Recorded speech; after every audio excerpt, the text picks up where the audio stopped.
Muchos hebreos creían que Dios los bendeciría si ellos cumplían con sus obligaciones religiosas. La idea no era del todo equivocada, el problema es que no estaba completa. Es que dicha creencia es tan parecida y tan absurda como el suponer que el dinero que se dice Al Capone llevaba a la parroquia de su ciudad cada semana era de agrado en el cielo. Era dinero mal habido. Y aunque él creyera que Dios se complacería y que lo iba a bendecir por cumplir con sus obligaciones religiosas, seguía siendo absurdo. A esto Salomón le llamó el sacrificio de los necios, con lo cual dejaba en claro que era de necios creer que las prácticas religiosas cualesquiera traían perdón de forma automática. Sumado a esto, reprochó que el hacer votos religiosos a la ligera eran también un error. Es que descubrió que algunos intentaban sacar favores de Dios por medio de algo a lo que llamaban un trato o un pacto, que es lo mismo que votos.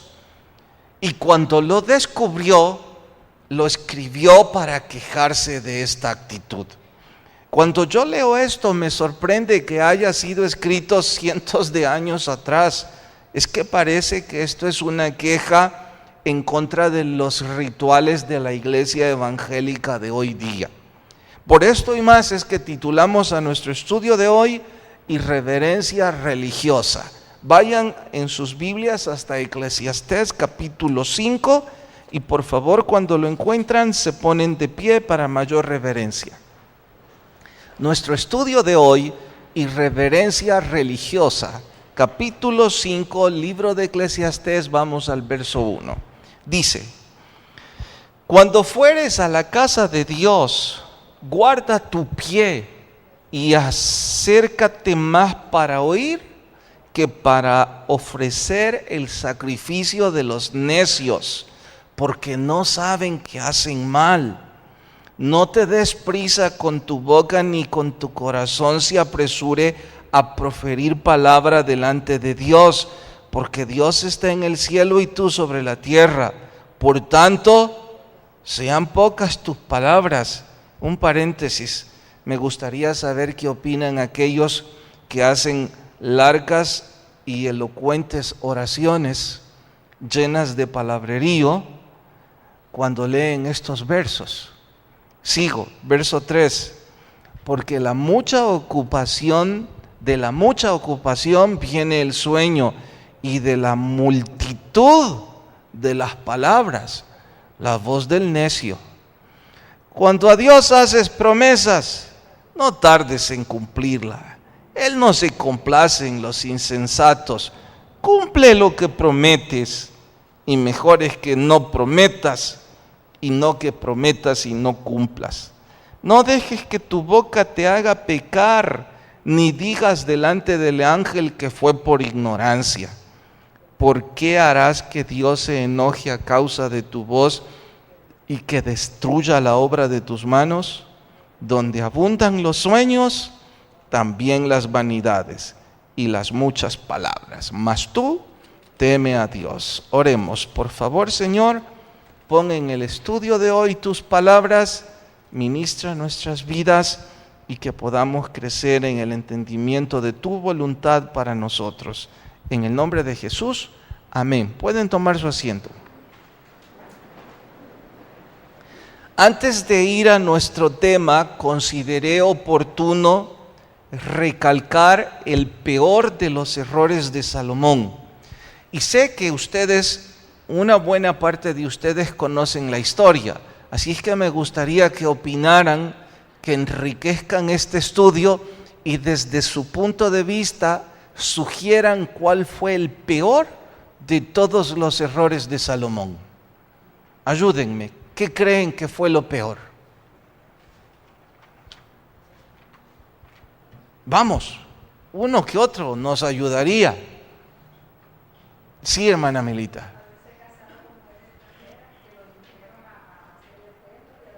Fue un gravísimo error casarse con mujeres paganas que lo empujaron al colmo de ofrecer niños en sacrificio a dioses paganos. Fue grave, pero creo que no fue el peor. Y sé que está a punto de decirme, ¿hay algo peor que eso? ¿Alguien tiene otra sugerencia? ¿Más nadie? Sí, hermano.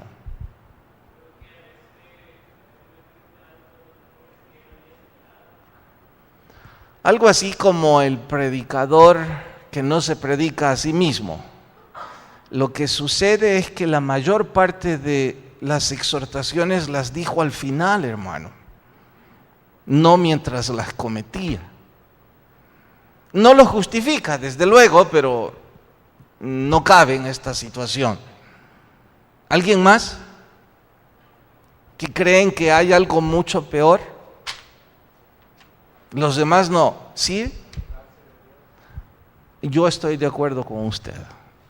Yo creo que el peor error de Salomón fue alejarse de Dios. Porque eso lo empujó a hacer todas las atrocidades que usted y yo conocemos en la historia respecto de este hombre. Y quise recordar eso porque válido es que pongamos en nuestra mente que hay una diferencia entre David y su hijo. Aún diría, lo que le valió a David para no caer tan profundo en sus propios desvaríos es que él nunca le dio totalmente la espalda a Dios, a diferencia de su hijo. Así es que concluyo, lo que marca la diferencia entre el padre y el hijo es que el hijo le dio la espalda a Dios. David, aun con sus grandes errores, jamás hizo eso. Y esto lo digo para gritarme a mí mismo. Espero no cometer errores, y menos espero cometer graves errores. Pero si llego a cometerlos, debo asegurarme de no sumar a eso el peor de todos los errores. ¿Cuál es? Alejarme de Dios. Eso es lo peor que un hombre o una mujer puede hacer. Y siempre se caracteriza por dejar la lectura de la Biblia, por tener un tedio y distanciamiento en la oración, por abandonar su iglesia, por no tener un ministerio específico. Regularmente cometemos un pecado y es como que una voz en nuestra espalda nos está gritando: eres un hipócrita, ya no sigas insistiendo, lárgate de esa iglesia, lárgate de ese ministerio. ¿Por qué vas a leer la Biblia si estás en tremendo pecado? Si ese es su caso, que insisto, qué bueno sería que usted no haya cometido un grave error, pero si lo cometió, no cometa el peor. Así es que no se rinda. No estoy con esto aplaudiendo o justificando los errores de David. Solo estoy diciendo, no se rinda. Siga luchando. No abandone su iglesia, su ministerio, la lectura bíblica, la oración. Es solo allí en donde usted va a poder ser restaurado. De no ser así, caerá en el mismo abismo de Salomón. Y con frecuencia yo pienso, los que nunca han sido parte del cuerpo de Cristo, pues es normal que no asimilen esto y no sientan culpabilidad alguna. Pero aquellos que alguna vez conocimos la gracia del Señor, ¿cómo de pronto pueden vivir lejos de Dios? ¿Cómo de pronto pueden ya no necesitar su iglesia, la lectura de la Biblia? Y no sé, pero de vez en cuando me pregunto, ¿es que quizá nunca conocieron del Señor? ¿O solo estaban como Salomón, distanciados y cayendo en terrible abismo. Pues bien, lo repito, el peor de todos los errores es abandonarnos sin Dios. Eso es lo peor que usted y yo podemos hacer. Al final de sus días, el predicador reconoció su grave error y regresó al templo que nunca debió abandonar. Para tristeza de él, encontró personas que, a diferencia de él, ellos seguían llegando de forma sistemática, pero con una actitud equivocada. Mire, esto es distinto. Salomón dejó de ir a la casa de Dios. El hermoso templo que construyó de pronto dejó de ser prioridad para él y se abandonó en otras actividades. Al final de sus días, repara que es una terrible torpeza y regresa al sitio del cual nunca debió salir. Cuando llega, descubre que hay algunos que no siguieron su ejemplo. Ellos siguieron llegando de forma sistemática, pero con una actitud equivocada, que es igual o peor que su condición. Y por eso detalla lo que significa irreverencia religiosa. Lo primero a lo que él se refiere es ese corazón distinto a lo que profesa, y lo explica una vez más con el estilo favorito para él. Me refiero a la antítesis. Donde existe lo bueno, existe lo malo. El negro siempre va a poner en evidencia al color blanco. Así es que por antítesis también empieza a analizar a los irreverentes para decirnos cuál es la actitud correcta en el templo. Citaré algunos ejemplos al respecto y quiera Dios que entre tanto los vamos estudiando, usted y yo no nos encontremos en el ejemplo equivocado. Es decir, cuando veamos las reflexiones de Salomón, quiera Dios que usted y yo no somos parte de ese grupo que él encontró, que seguía asistiendo pero con un corazón distante. Y si fuera el caso, y usted o yo nos encontramos en eso, qué bueno que esta noche lo escuchemos, porque todavía podemos reparar. El verso 1 ocupa una expresión que no debemos olvidar cuando vamos a la casa de Dios. Por ello, regresen al verso 1 y si tienen cómo subrayarlo, háganlo. Y si no, les sugiero, memorícenlo. Cuando fueres a la casa de Dios, guarda tu pie. Cada vez que venimos al templo, recuerde esta frase, y hasta he estado pensando, sería buena idea quizás ponerlo en alto relieve en algún sitio en donde al nomás entrar pudiéramos recordar, en la casa de Dios guarda tu pie. Pensé que no era atinado porque es un hebraísmo. Hebraísmo significa un modismo retórico para decir con elegancia una verdad. Entonces, como es un hebraísmo, los que no escuchen este estudio, aunque lo lean, no va a significar mayor cosa. Pero guarda tu pie es lo mismo que decir, guarda tu conducta en el templo. Sé pertinente cuando entras a la casa del Señor. Otras versiones traducen la frase como vigila tus pasos, cuida tu camino o camina con cuidado. En simple español para nosotros la frase significa: cuando vayas al templo, guarda tu conducta recordando que estás en la casa de Dios. Si intentamos contextualizar la frase para nuestros días, después de poner estos ejemplos, ustedes juzguen si yo exageré. ¿Piensan que es guardar nuestra conducta y ser pertinentes quedarnos dormidos en medio del templo, en medio del culto? u ocupar esos 90 minutos para estar cuchicheando y platicando con otras personas? ¿Es esa reverencia en la casa del Señor? ¿Es tener un corazón para Dios?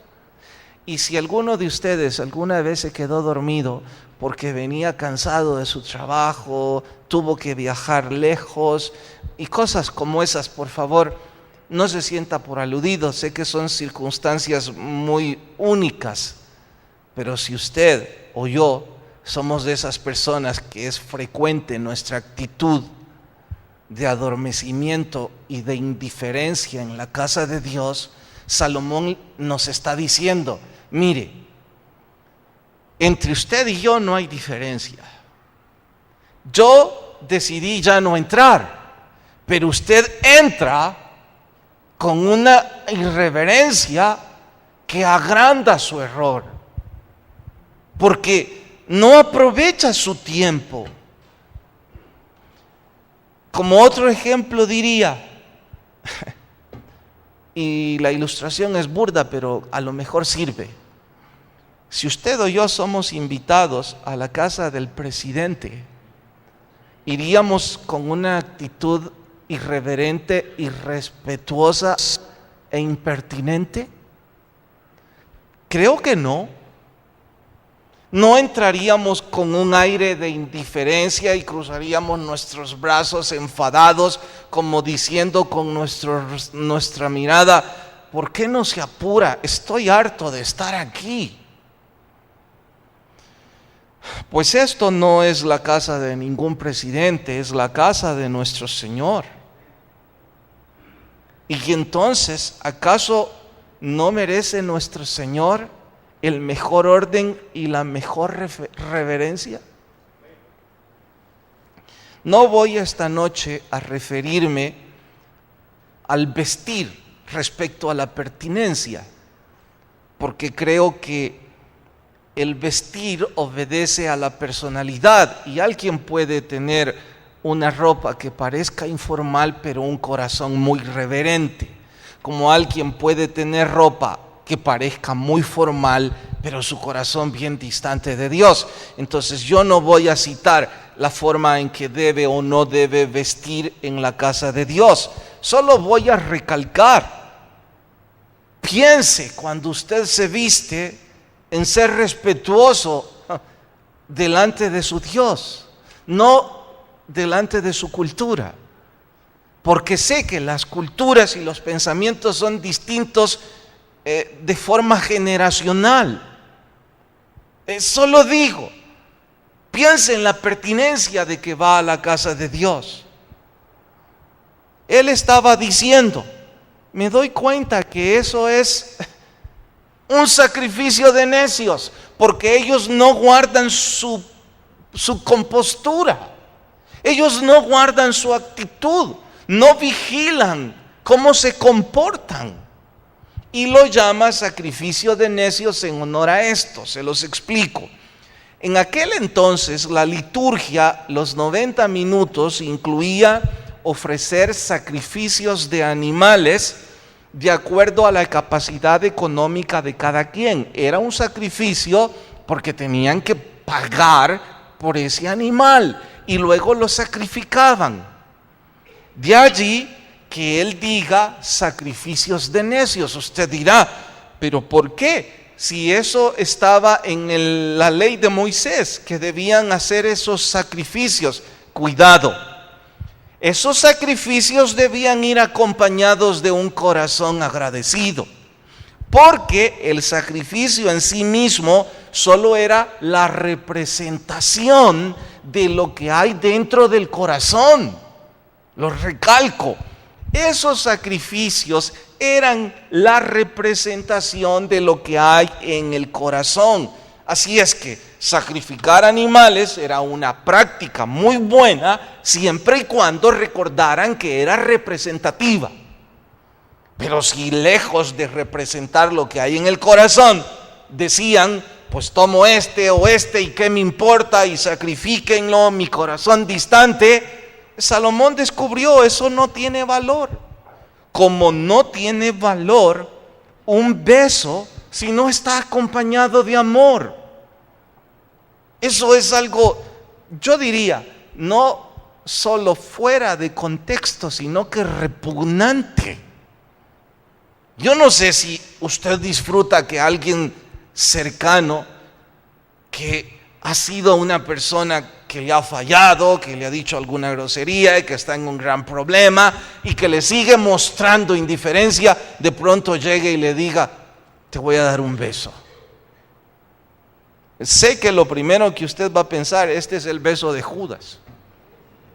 Y causa repugnancia. Por supuesto que sí, porque no está acompañado de amor. El beso solo representa lo que hay en el corazón.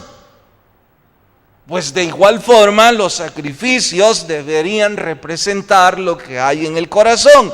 Él descubrió que sus corazones estaban vacíos. De allí su queja.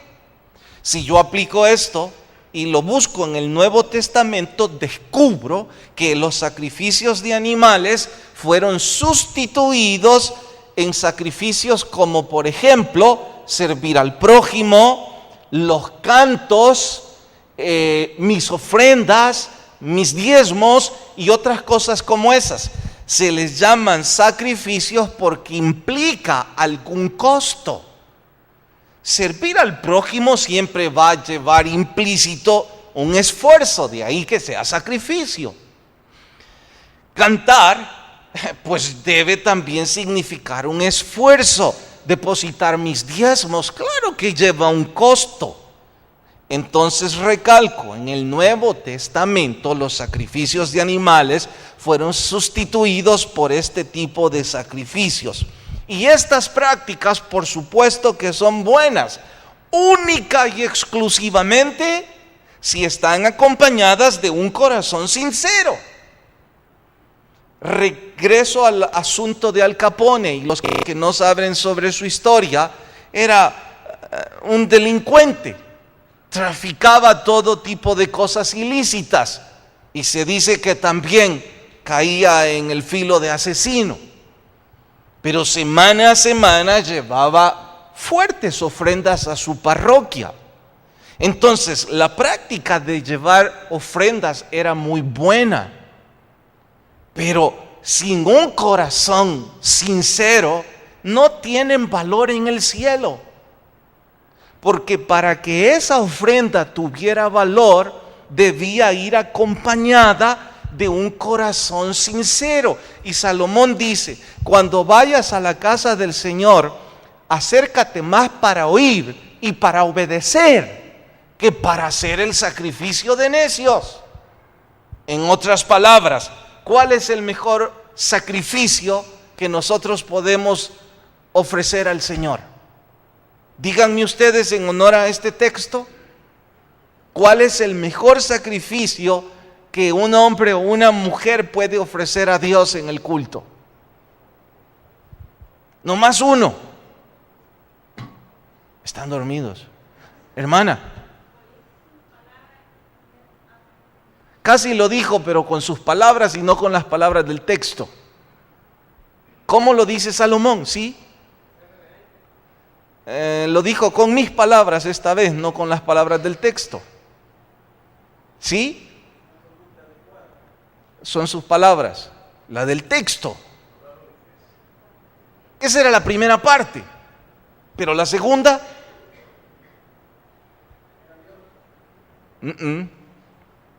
¿sí? No está en este texto, es cierto, pero no está en este texto. ¿Sí, sentido? No está en este texto. Y yo recién lo dije. Bueno, entonces leámoslo. Vayan de nuevo, capítulo 5, pero ahora vayan hasta el verso 2. No te des prisa con tu boca. No, está en el 1. Cuando fueres a la casa de Dios, guarda tu pie, parte número 1. Y acércate más para oír que para ofrecer el sacrificio de los necios. Ayúdenme rápidamente, díganme donde dice para obedecer.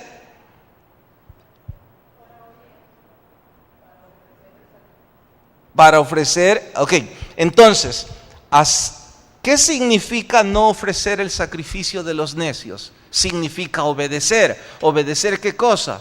La voz de Dios en mi vida. Le estaba diciendo, si el caso fuera Al Capone, oiga Al Capone, antes de traerme ese dinero, escuche lo que dice la Biblia y obedézcalo. Eso me va a honrar más que su dinero. ¿Me estoy dando a entender? Si usted trae su dinero, que por cierto es dinero mal habido, ese no es un sacrificio que sea de agrado en el cielo. La Biblia llama a eso sacrificio de necios. Obedezca y entonces lo demás es bien recibido. Si ahora lo aplico a nuestras propias vidas, digo cosas como estas. Qué bueno aquellos de nosotros que hacemos oraciones elocuentes. Qué bueno aquellos que deseamos servir en todos los ministerios posibles. Qué bueno aquellos que levantamos la mano para adorar y hasta lloramos. Qué bueno todas esas demostraciones. Pero no lo olviden, si no hemos obedecido en nuestras vidas privadas al Señor, eso es sacrificio de necios. ¿Me doy a entender? ¿Puedo traer dinero esta noche y depositar más que todos ustedes? Bueno, yo no puedo, pero estoy diciendo que alguien puede hacerlo. ¿Puedo llorar elocuentemente para que todos me consideren espiritual?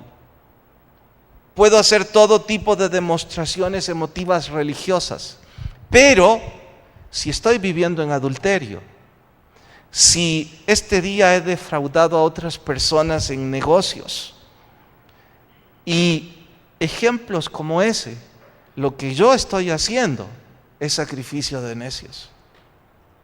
Quizá, y solo quizá, sean aplaudidos en las comunidades religiosas, pero pueden estar seguros, no es aplaudido en el cielo. Usted deseaba traer esta noche la mejor ofrenda, pues la mejor ofrenda es obedecer a Dios en nuestras vidas. Luego podemos representar nuestra obediencia con nuestros cantos, con nuestras oraciones, con nuestras ofrendas, con nuestro servicio y con todo lo que usted quiera. Nuestros rituales deben estar acompañados de pocas palabras, pero de mucha obediencia. Es que lo contrario a esto, solo los necios lo pueden creer. Mire, si fuese el caso, yo este día he defraudado a 3 personas en negocios y he vivido en adulterio y he dicho todas las palabras sucias que se me han venido en gana, pero vengo y he cantado fantástico y he puesto dinero. ¿Qué acaso se me ocurre que yo puedo sobornar a Dios con mi tonto dinero y con mis tontos cantos? Es absurdo. Con razón Juan Bunyan, el escritor del Peregrino, dijo: es mejor tener un corazón sin palabras que tener palabras sin corazón. Porque algunos estamos llenos de palabras, pero sin un corazón sincero. Después de él ver eso, se dio cuenta que dentro del templo habían personas que hacían votos a la ligera. No solo eran impertinentes e hipócritas en el tiempo del culto, sino que además ofrecían votos insensatos que seguían siendo sacrificios de necios. Pero él amplía el asunto. Vean el verso 5. Mejor es que no prometas y no que prometas y no cumplas. No dejes que tu boca te haga pecar, ni digas del ángel que fue ignorancia. Voy a aplicar directo a nuestras vidas esto de votos insensatos. El ejemplo: Señor, si me sacas de este problema, te ofrezco la mitad de mi sueldo, te ofrezco que voy a congregarme, te ofrezco que voy a dejar esa mujer, te ofrezco tantas cosas. Es más, Señor, voy a hacer un trato contigo. Oiga, hacer tratos, hacer pactos, pedir señales, no es una doctrina novotestamentaria. Pactos y señales es una doctrina exclusiva del Antiguo Testamento. Y eso me grita que es una dispensación distinta a la nuestra, porque los del Antiguo Testamento no conocían la palabra fe, ni conocían el Evangelio en donde Jesús dijo: conforme a tu fe te sea hecho. Ellos escuchaban la voz audible de Dios, el Espíritu Santo no estaba con ellos. Llegaba de forma temporal, no permanente. En el Nuevo Testamento la presencia del Espíritu Santo está en nosotros y todo lo del Nuevo Testamento es fe. Y los tratos, los pactos y las señales invalidan la fe. Se los voy a demostrar. Definan fe. Definan fe. Debemos saber definir fe. Sí, eso es fe, ¿sí? ¿Saben qué? Vayan a Hebreos 11:1. Para los que no lo saben de memoria, es pecado grave no saber esto de memoria de aquí en adelante. Así es que búsquenlo. Hebreos 11:1. Es pues la fe, la certeza de lo que se espera, la convicción de lo que no se ve. Ok, ¿lo saben ya de memoria? No era necesario buscarlo. Mano Héctor, recítelo de memoria. Ok, es pues la fe, la certeza de lo que se espera y la convicción de lo que... Ok, hermano Héctor, haga usted un trato con el Señor. ¿Significa que al hacer tratos con el Señor hay fe? ¿Por qué no?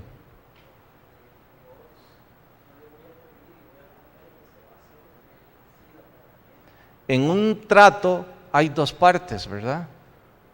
En un trato hay un negocio en donde usted le dice a Dios: si usted me saca de esto, yo cumplo.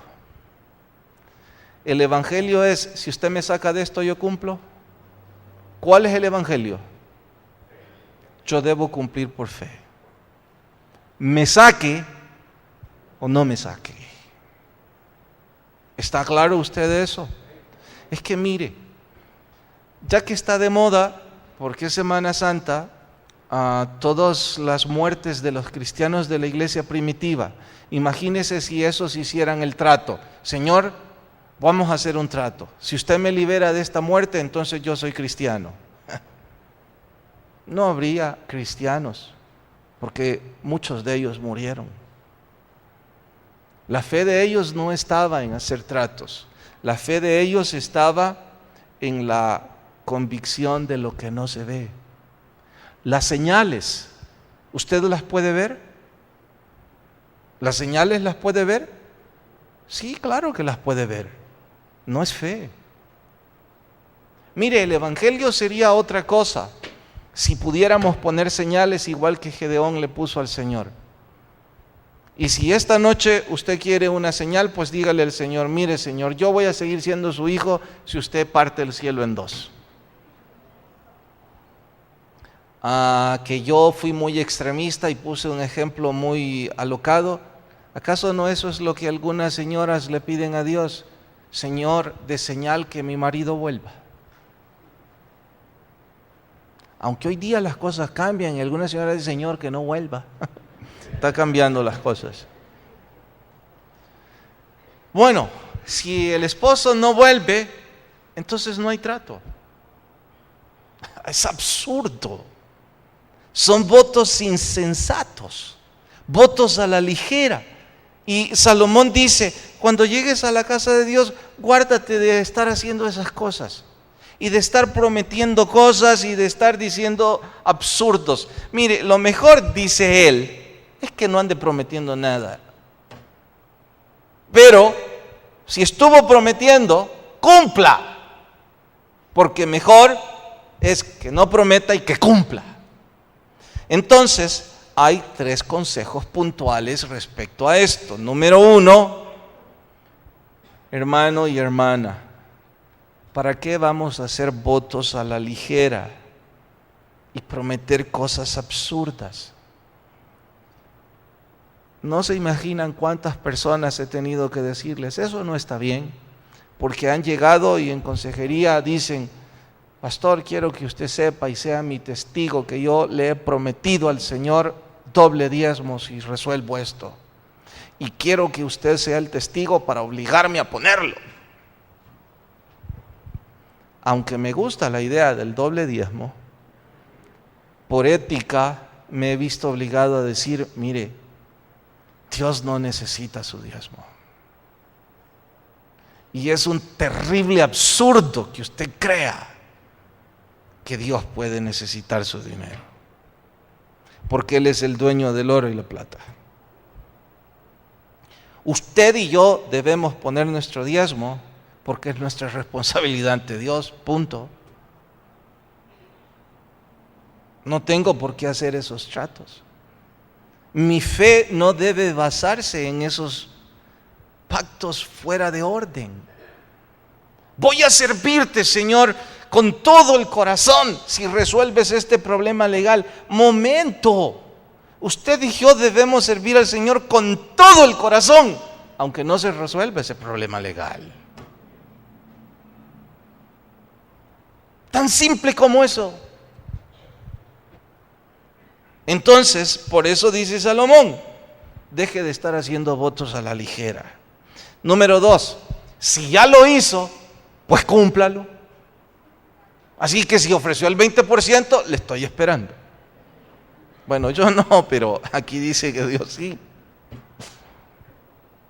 Si ofreció que iba a hacer lo que usted ofreció, pues cúmplalo. Y tercero dice, mire, es mejor en lugar de andar prometiendo cosas, cumplir lo que usted debe cumplir. Eso es convicción. Usted debe ir a la iglesia porque usted ama ir a la iglesia. Usted debe leer la Biblia porque usted ama hacerlo. Usted debe servir porque esa es la razón de ser delante de su Dios.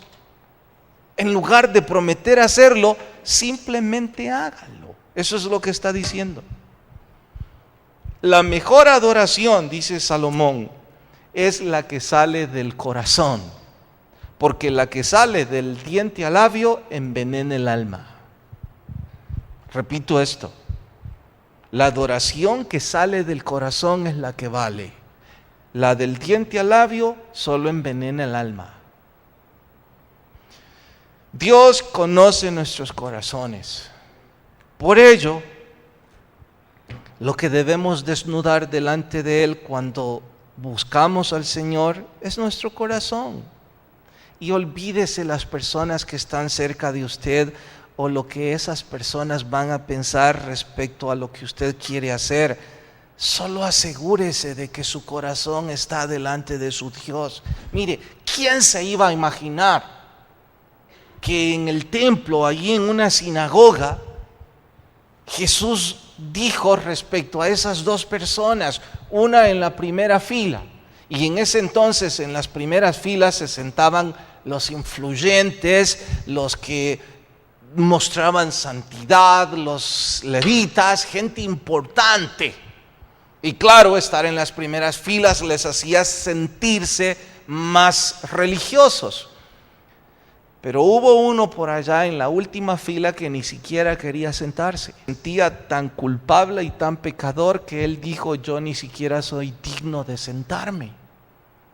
Y Jesús dijo que esa adoración era la válida, no de aquellos que se consideraban correctos y justos y que venían con demostraciones religiosas de cualquier estilo. Cada vez que usted ve a otras, en primer lugar no tenemos por qué verlas, pero si al fin tuvimos que verlas y nos parecieron que eran tremendas demostraciones religiosas, solo recuerde esto: usted no puede conocer el corazón de las personas.